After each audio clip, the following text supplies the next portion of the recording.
राज्य सरकार सभी जो कर्मचारी और पदाधिकारियों को कार्यकारी व्यवस्था के रूप में अपने ही वेतनमान में प्रभार देती है। हमारे पदाधिकारी और कर्मचारी हैं, जैसे डिप्टी कलेक्टर में देखा जाए तो जिनको जॉइंट सेक्रेटरी में होना था वो जॉइंट सेक्रेटरी के प्रभार में तो हैं, किंतु डिप्टी सेक्रेटरी का वेतन लेते थे। जूनियर इंजीनियर है, वो कार्यपालक अभियंता का चार्ज में है, तो कार्यपालक अभियंता का जो प्रमोशन के माध्यम से अब कार्यपालक अभियंता के माध्यम से अगर कार्यपालक अभियंता का प्रमोशन के पद पर है।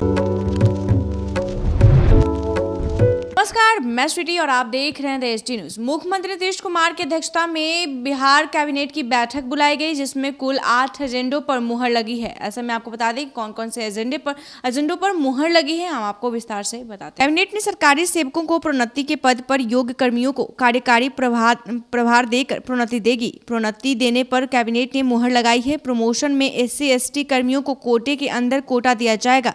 साल 2016 से सरकारी कर्मियों को प्रोन्नति बाधित है। SC/ST के 17% पद रिजर्व रखकर प्रमोशन दिया जाएगा। आगे क्या कुछ कह रहे हैं अपर मुख्य सचिव कैबिनेट विभाग के एस सिद्धार्थ, उनकी बातों को सुनिए। राज्य सरकार अभी तक जो व्यवस्था थी, माननीय सर्वोच्च न्यायालय में जो मुकदमा चल रहा था और स्टे लगा हुआ था, उसके कारण से राज्य सरकार सभी जो कर्मचारी और पदाधिकारियों को कार्यकारी व्यवस्था के रूप में अपने ही वेतनमान में प्रभार देती थी।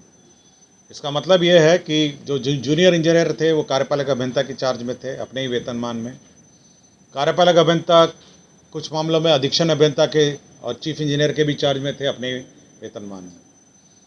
इसी प्रकार सहायक प्रशाखा पदाधिकारी के चार्ज में थे। तो जो सभी संबंधित हमारे पदाधिकारी और कर्मचारी हैं, जैसे डिप्टी कलेक्टर में देखा जाए तो जिनको जॉइंट सेक्रेटरी में होना था वो जॉइंट सेक्रेटरी के प्रभार में तो हैं, किंतु डिप्टी सेक्रेटरी का वेतन लेते थे।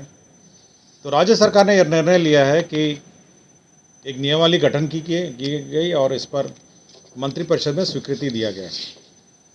अब ये निर्णय लिया गया कि अब उच्चतर पद धारक लोक सेवक को उच्चतर पद का वेतनमान और सभी सुविधाएं दी जाएंगी। मतलब अगर वो डिप्टी सेक्रेटरी हैं किंतु जॉइंट सेक्रेटरी का कार्य कर रहे हैं तो जॉइंट सेक्रेटरी का उनको वेतनमान भी दिया जाएगा और उनका उनका जो भी सुविधा जॉइंट सेक्रेटरी होगी।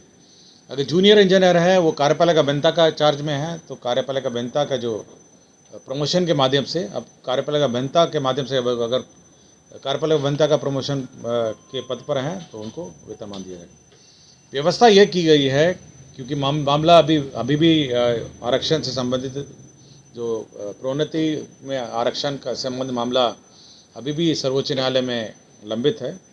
उसके आलोक में उसको ध्यान में रखते हुए राज्य सरकार ने जो सारे पद हैं उसमें से 16 और 1% जो अनुसूचित जाति और जनजाति के जो पद हैं उसको अलग पहले कर ले लिया जाएगा। इसका मतलब है कि अगर 100 पद हैं, 100 पद किसी वर्ग में हैं तो 16 पद उसमें से हटा लिए जाएंगे और 16% अनुसूचित जाति का और 1% अनुसूचित जनजाति का, जो 17 पद हैं उसको पहले हटा लिए जाएंगे। मतलब कि आपका 83 पद बच जाते हैं।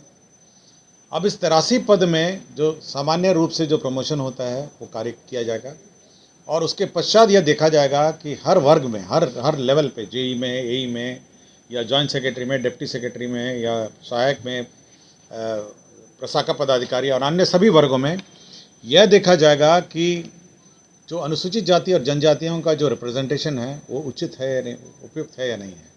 मतलब तो आपने सुना स्नातक और स्नातकोत्तर में नामांकन शुल्क एक समान किया गया है। तो ऐसे ही तमाम खबरों के लिए देखते रहें द एसटी न्यूज।